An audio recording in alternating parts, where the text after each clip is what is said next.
they call you an asshole. Been called a bitch 1,000 times. A knocked up whore. Get the F out of his effing room, you effing N-word.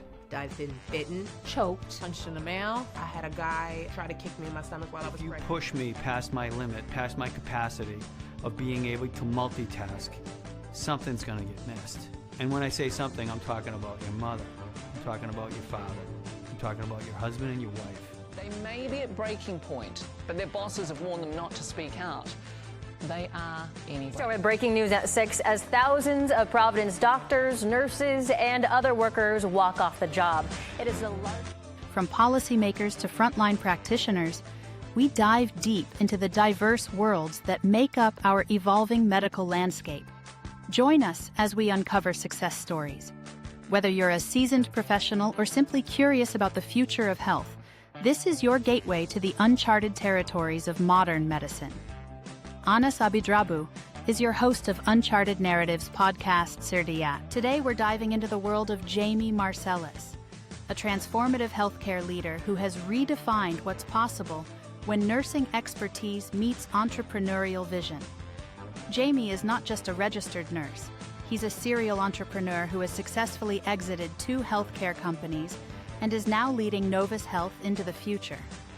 With over 2 decades of experience, Jamie has consistently demonstrated how clinical expertise can drive groundbreaking business solutions. Jamie represents the new generation of healthcare leaders. He's passionate about mentoring emerging professionals and developing technologies that fundamentally improve how we connect people with care. Jamie is at the forefront of healthcare innovation, leveraging his unique blend of clinical knowledge and strategic thinking to solve complex healthcare challenges. Whether you're a healthcare professional, aspiring entrepreneur, or simply curious about transformative leadership, this conversation promises to inspire and challenge your understanding of what's possible. Jamie, thank you for your time and happy having you here. Today we have a special guest, Jamie. Jamie, more into entrepreneur, came from nursing background, and I told Jamie, Jamie for me is like Canadian real estate, where he tried to go with the company and make it, fix it, and flip it, and go for another company. So he is good with this stuff. So Jamie, please give us an intro about you, what you want to share with us before we get more into the business. Sure. So thanks for having me. I think first and foremost, I'm a registered nurse. So class in 99, I graduated in 1999, went right into bedside nursing, and I think pretty quickly on recognized that I wanted to do some other things in nursing and in healthcare. Specifically, I think in nursing, you have this sort of crossroads of clinical research, education, business, or administration. And so, the one that appealed the most to me was business administration, probably because I'm not a terribly great researcher and I'm not a great teacher, but also it was just interesting. And so from there, I started looking for opportunities to take on leadership roles, management roles, end up doing some additional education, and then have progressed just through my career by always looking to sort of 2 to 3 roles ahead and of where I wanted to end up.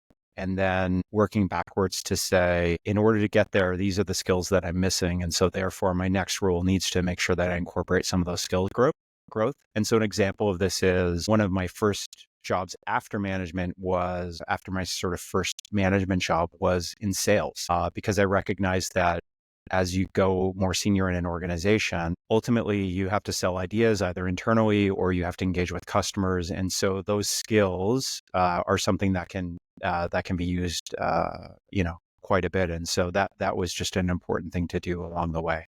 Fast forward now, whatever it's been, 25, 26 years. So I have been an owner now of 3 businesses. Sold 2 of them, sold our first business. I have a business partner. We've owned them together, sold our first business in 2017, sold another one in 2021. And then right now I'm running another organization that we purchased back in, let's say, the beginning of 2023, end of 2022. And so your idea of that sort of identifying really good assets. Sort of the way I would describe it is find the house that is on the nicest street, but maybe isn't presenting itself as being very nice. So for me, healthcare is, one of the nicest streets. And so find that asset, start to clean it up. And sometimes those are if you've ever bought a house, those are things like pulling the weeds and stripping the paint and doing all of the superficial things to make it look nice. And then starting to really understand what you have and building from there in terms of what that is. And so that's been the history. This is a skills where you can predict and see the value from those company and that business overall, and you know how to fix. So for sure, those company, they have their own issue and struggle. So from your experience, you know how to take it, how to fix it, and make revenue and growth with this company. And that have a lot of background and experience in the business, in the industry itself, and also with the leadership. So back in 1999, when you graduated, which you look younger than that. Thank you. Fountain of youth. Thank you. So from that time, how you start to read the future, this kind of role or skill set, I need to have it. At that time, do you have a mentor work with you to help you to find yourself, or this is all self-based improvement? Yeah, so great question. A little bit of both. So my first management job, I had a mentor who happened to be my boss at the time. And so that was a tremendous experience where I learned a whole bunch of things just through asking questions. Again, I had no management experience, didn't know what I was doing. My mentor had a bunch of experience. Thankfully was open to me asking questions and trying to figure out where things go. And so definitely there's some learnings and lessons that come along with, the various conversations over the couple of years that I was in that role. I think then more broadly speaking, my approach has always been self-reflection. And, I found that I've gotten better at it over the years.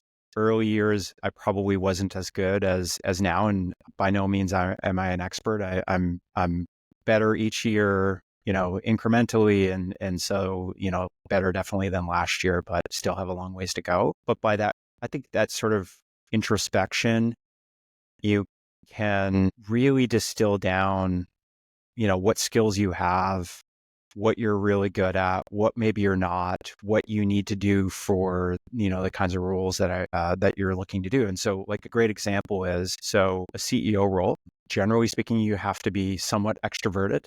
You have to be able to engage in a conversation like this or with customers, with employees, all those sorts of things. What I will tell you is that's not me. I'm not an extrovert. I'm a quiet introvert. And, it's not, my default isn't to be the one out in front having these big conversations and things like that.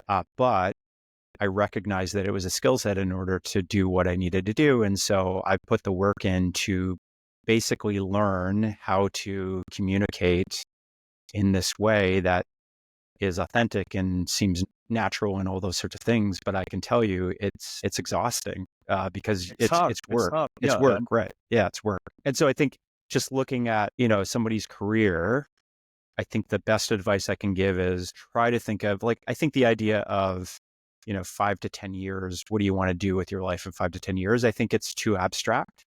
But I think if you sort of say, okay, what's the next role that I want? Or what's the next 2 roles that I want? So looking ahead, I want to get to this, and there's one leap in between those. How do I make that leap? So is that I need to be training? Is that education? Is that networking? Is that skill building? Is that just an opportunity? How are those sorts of things? And, and how can you do that?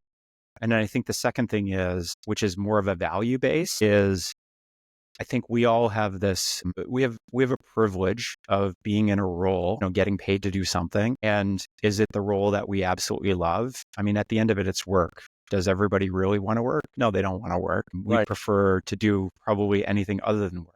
But the reality is we have to work. And so while you're at work, can you make it the best possible experience in that moment? You're in control of that.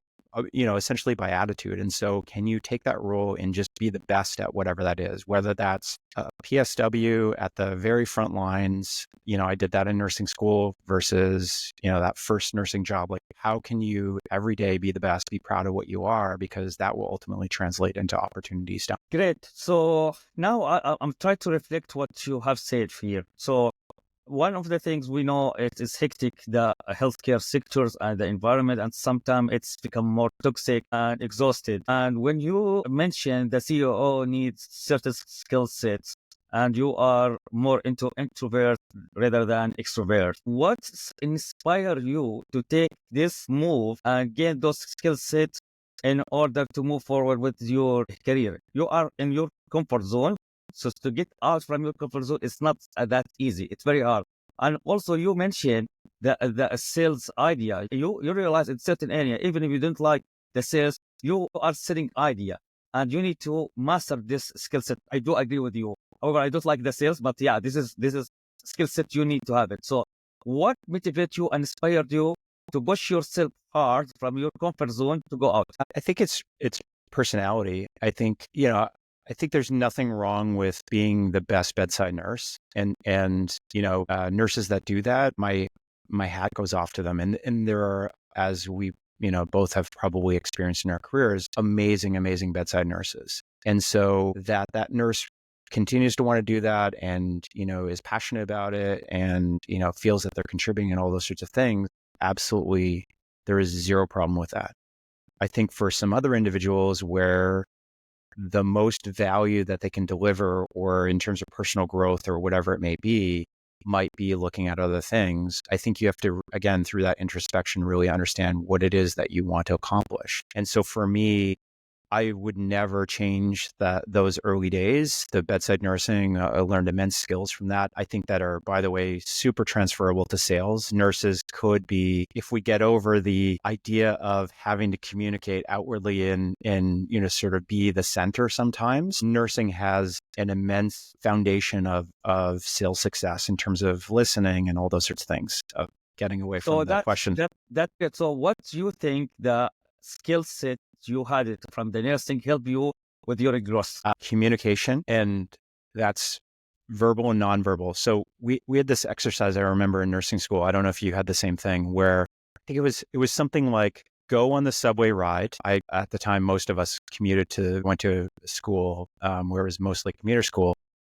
On your commute, whatever it is, pay attention to what's happening around you and start to build narratives and start to really understand where things are going, start to anticipate people's actions and things like that. And so it was this exercise that really stood out to me, which has immensely translated into now when I'm in meetings, and it's been harder post-pandemic in the virtual world, but picking up nonverbal and really understanding the dynamics of a room and what's happening and who's displaying power behavior and who's not, and all those sorts of things has been career changing in so many ways. I think that's a huge one.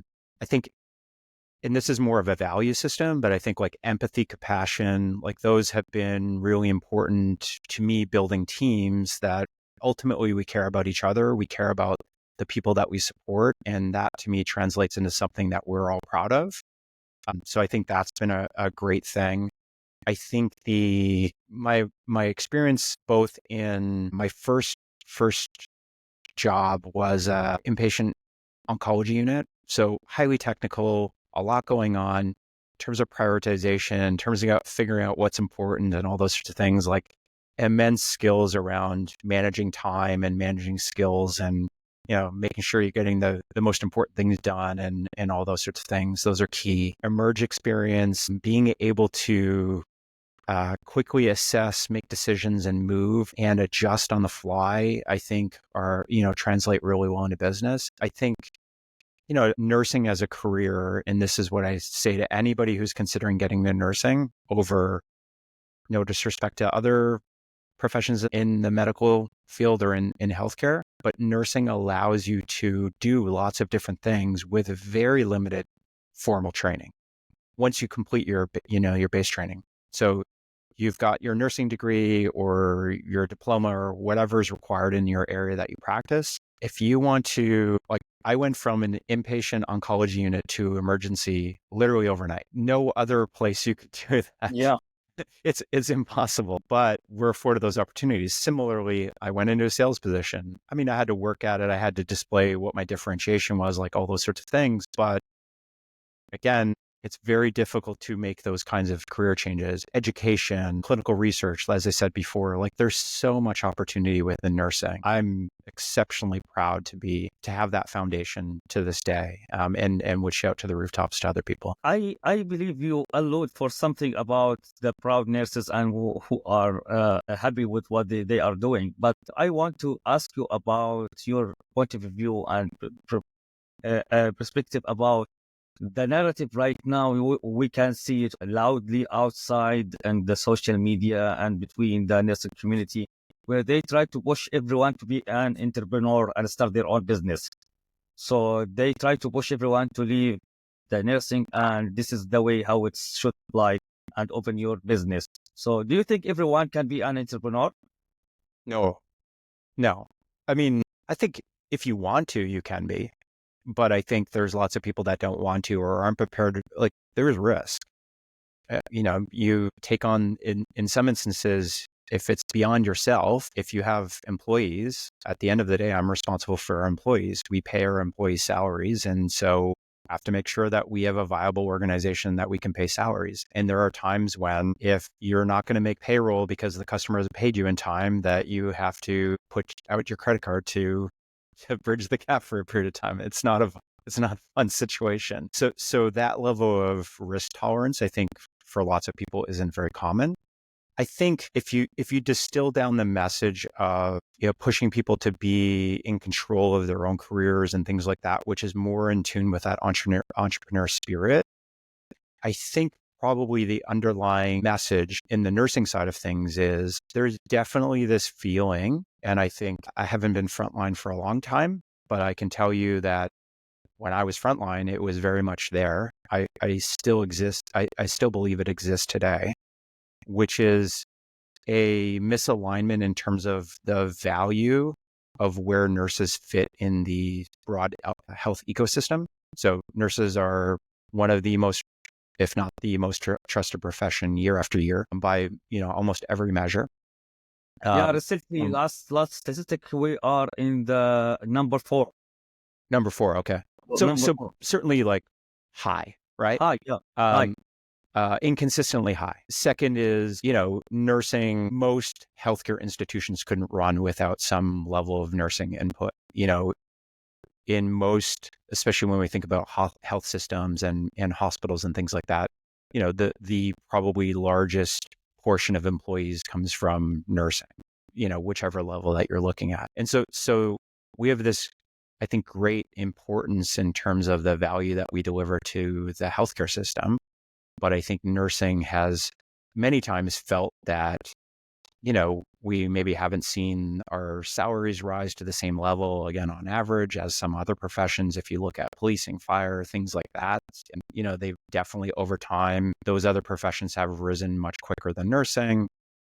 And so I think if you pay attention to the narrative, I think the narrative that we're all talking about online and in social media, as nursing pushing to the entrepreneurship, is probably a little bit less about, go out and do this entrepreneur thing, and more about you're in control of your career, like here's a way to be valued. And so I think the trick is, how do we marry that to some of those traditional roles and creating opportunities for young nurses to stay engaged and not be burnt out, and, all of the challenges that go along with pushing overtime and underpay, appreciation, like really challenging work, not always having the tools, workplace violence. Like there's so many issues that are there. But I think rather than just say the answer is, as nurses, we should just shift to non-bedside, I think you have to do a bit of both, which is try to fix the situation in bedside. Yeah. The root of the issue and the system. And it's not a nursing issue, it is a system issue. And here, I think let's move to the landscape, a Canadian healthcare system landscape, and take more insight about the healthcare ecosystem in Canada. But before that, tell me more about your business, what you are doing, and exactly how this incorporate with the healthcare system in Canada. Sure. So I think if you've spent any time interacting with the healthcare system, whether as an employee or somebody that's working within the system or somebody who's accessing it like a patient, I think inevitably you'll arrive at the same conclusion which we have, which is healthcare is complicated. Healthcare is immensely complicated. It's delivered different regionally in Canada. What's available to you in the East Coast is very different from what's available in Ontario. That can include how you access care, what's covered, resources that are available, all those sorts of things. Layer on the fact that in Canada, depending on what you include and exclude, about a third to half of Canadian healthcare is private paid.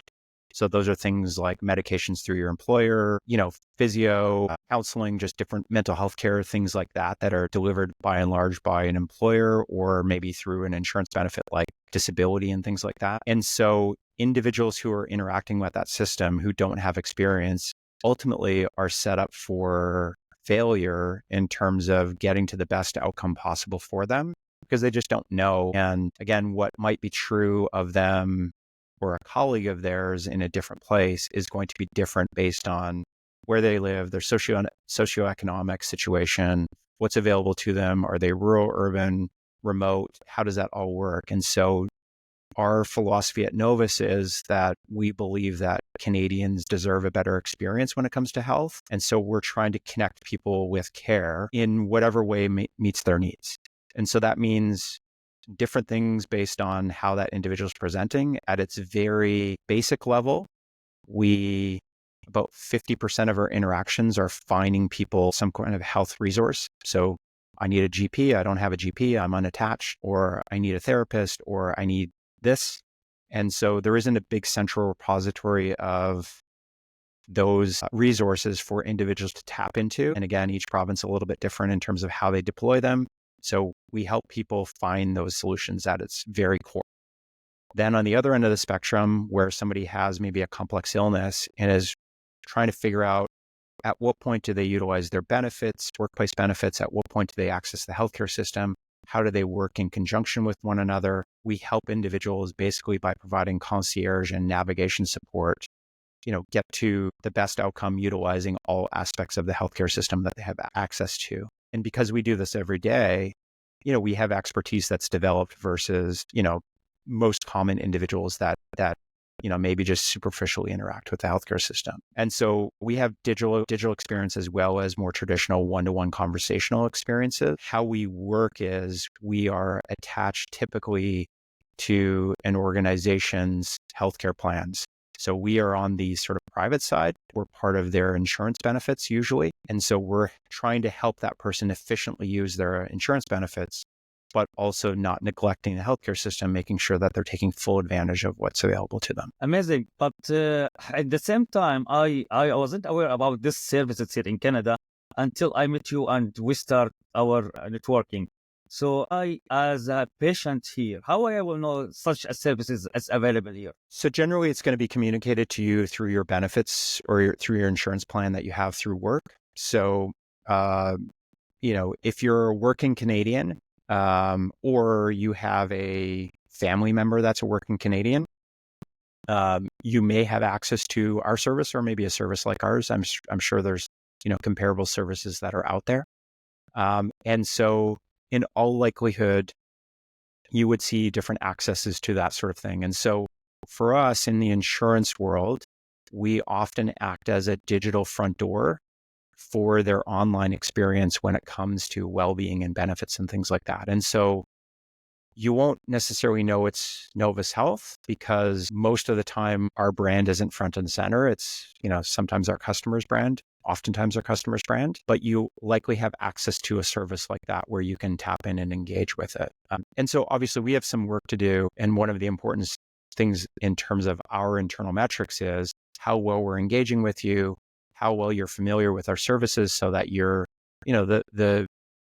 probably the biggest concern that we would have is for somebody to come along and say, well, this is great. Now I know I have it. I didn't know I had it and I could have used this 6 months ago. That to us is a huge missed opportunity.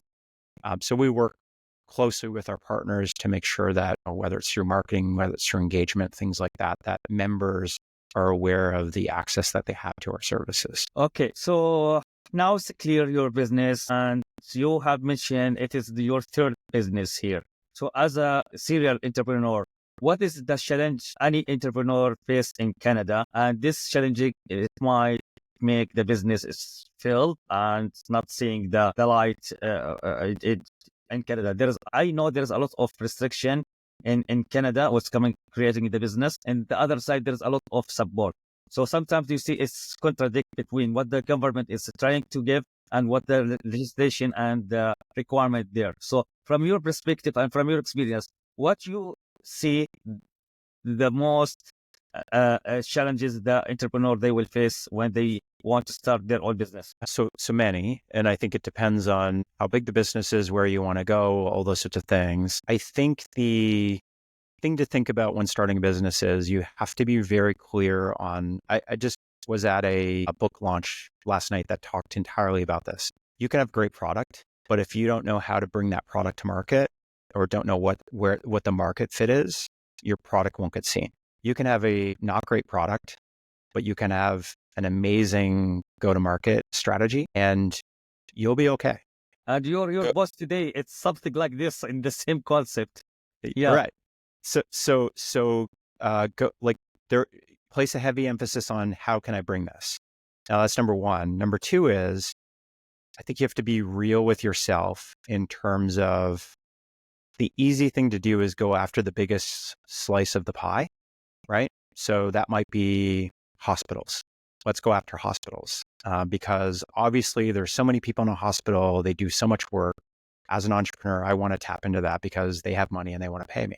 What I would say is it's probably the most challenging place to go. Instead, try to find a niche where it's either very little competition or no competition and build as much as you can in that niche. And once you've reached the end of that, you sort of can leverage that, the experience, the awareness, the sort of the reputation that you've built into some other things. You'll have a better chance of success in that niche side, expanding rather than going to tackle the big thing. And then there's a third one, which I saw somebody recently posted. And so I apologize that I'm borrowing the idea from whoever posted this because I can't remember who said it. But conceptually, if you're trying to change, especially in healthcare, if you're trying to change behavior in terms of an organization wanting to, buy a software or do something like that, the benefit to the buyer has to be at least 10 times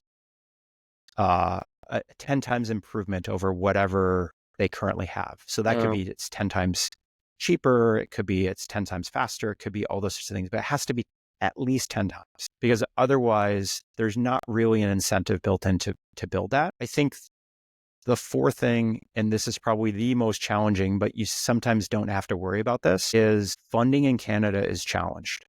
So it is very difficult. And I'm talking about like getting more than, sort of credit card type of money. Banks increasingly are not willing to invest in smaller businesses. You can access some grants and things like that, but it's certainly challenged.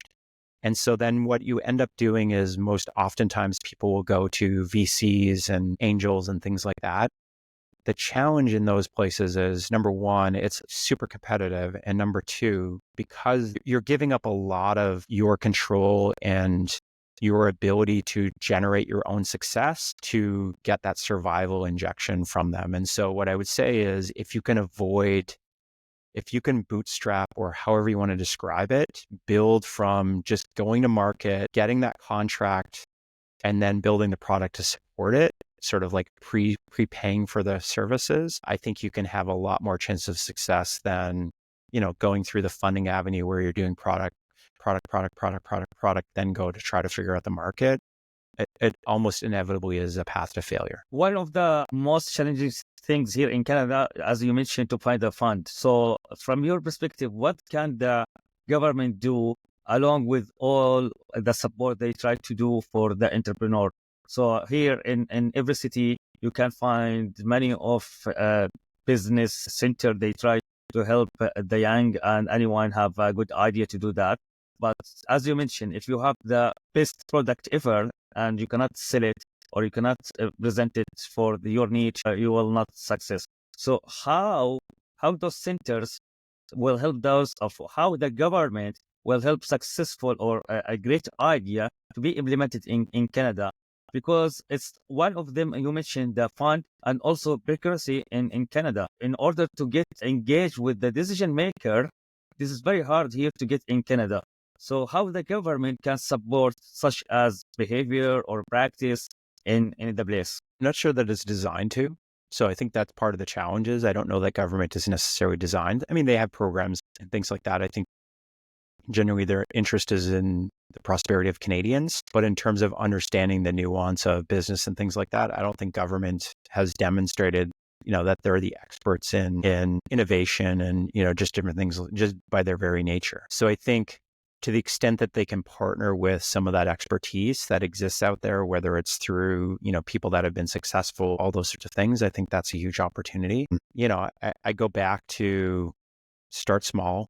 As a founder, start as small as you can. There's nothing wrong with, a side hustle. I think as they're sort of described as a good place to go, where you're not having to really take on a lot of debt or, a lot of funding or things like that. Test, iterate, and then at the right point, you can then springboard off of that success. But I think, government's role, what I would say is when I think about especially the government loans and things like that used to be available years and years ago, increasingly both government and banks have gotten to be like, it's almost like they've gotten out of the loan business. It's sort of this odd thing. And so I think, is that because of risk? Is that because of, just whatever they're sort of working through? I'm hopeful that it's just because of the current economic situation that we're coming out of this sort of recession and we've been challenged with inflation and things like that. And so hopefully in time, but I think rather than wait for that, start small and just, start working at something, start creating, start building and start to try to drive momentum. And again, it doesn't have to be get the product perfect. In fact, waiting till the product perfect is probably the worst thing that you can do. Get it to be good enough that a customer will find interest, get that in customer, and then start to iterate and build from there. So if we want to compare ourselves with our neighbors, so if we want to compare Canada market with the US market, in particular for the health, what is the difference between those two markets? At the end of it, they're more similar than not. Both are complicated. Both have, I think the States is larger. And so the States has more examples of differentiation because there's different state laws and things like that. So I think, there's a ton of complexity. It's 10 times larger or, whatever the metric is, but somewhere around 10 times the size. I think obviously there's a different payer system, but it's not unlike ours. It's just that the payer is different. Like at the end of it, I think that, here we have health insurance. There, they have health insurance. It's just a question of who's paying for it, how's it paid for it. At the end of it, we all pay for our health insurance through our taxes. Their taxes are lower. They pay for their health insurance as a kind of line item. I think where it's different is because of the size and the scale, they are moving in some instances much faster around leveraging technology to make some decisions and things like that. And so you're seeing, a lot of the discussion out of the tragedy out of United Health, the situation that happened towards the tail end of last year. The underlying conversation is on this sort of claims approval and using AI to filter out bad claims and things like that. And so I think there's certainly risk in that because the incentive is to drive more profitability for those shareholders and whatnot. Versus in Canada, that doesn't necessarily exist in the same vein. It does exist a little bit, just because there are, I think, unintended incentives that we've built into various ways that we deploy. So, I think those are probably the big similarities and differences. I think for individuals in Canada that want to do business in the U.S., my advice is, after having done a little bit of cross-border or some consulting work in the U.S. for some U.S. firms, you need to be present in that geography. So you can't just I mean, maybe in certain situations, your product is so amazing and your market fit is so amazing that this doesn't apply. But generally speaking, you need to invest in a presence in the U.S. that includes U.S. expertise rather than, applying good Canadian idea into that market, especially in healthcare, because there is an emphasis placed on that background experience, like whatever you want to I describe agree it. with you. I have that experience back in Saudi when we have a business with such hospital in Saudi and with the Ministry of Health. One of the main driver to win the deal or to close the deal, if you have a physical presence in the kingdom there, because they know the requirement is very high and the demand is high to be engaged with the vendor. So if you are not there physically, it will be very hard. Yeah. Yeah, I think it's a level of commitment in that case, right? And I think, don't underestimate that there are, obviously Saudi, there is a, pretty substantive difference just in terms of geography and whatnot. Yeah. But even if you look at the States, like there's a different social ecosystem, how we interact, our value systems in terms of what we expect from healthcare because we're paying versus in Canada where it's quote unquote free because we don't see what the cost is. Like there's a different understanding of what I expect out of it. And so I think having that local commitment, it becomes really important. I think Saudi is a great example of that. If I was in Saudi, I would want to ensure that the service vendor, partner, whoever you want to describe, has a good understanding of the people that they're looking to support. Probably the best way that you can do that is to be present and be a participant, right? Yeah. We've covered some incredible ground today, but our conversation is far from over. In our next episode, we'll dive deeper and explore even more fascinating insights.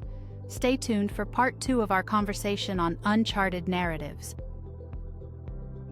If this episode sparked something in you, here's how you can keep our mission alive. Subscribe to Uncharted Narratives Certiat. Leave us a 5-star review.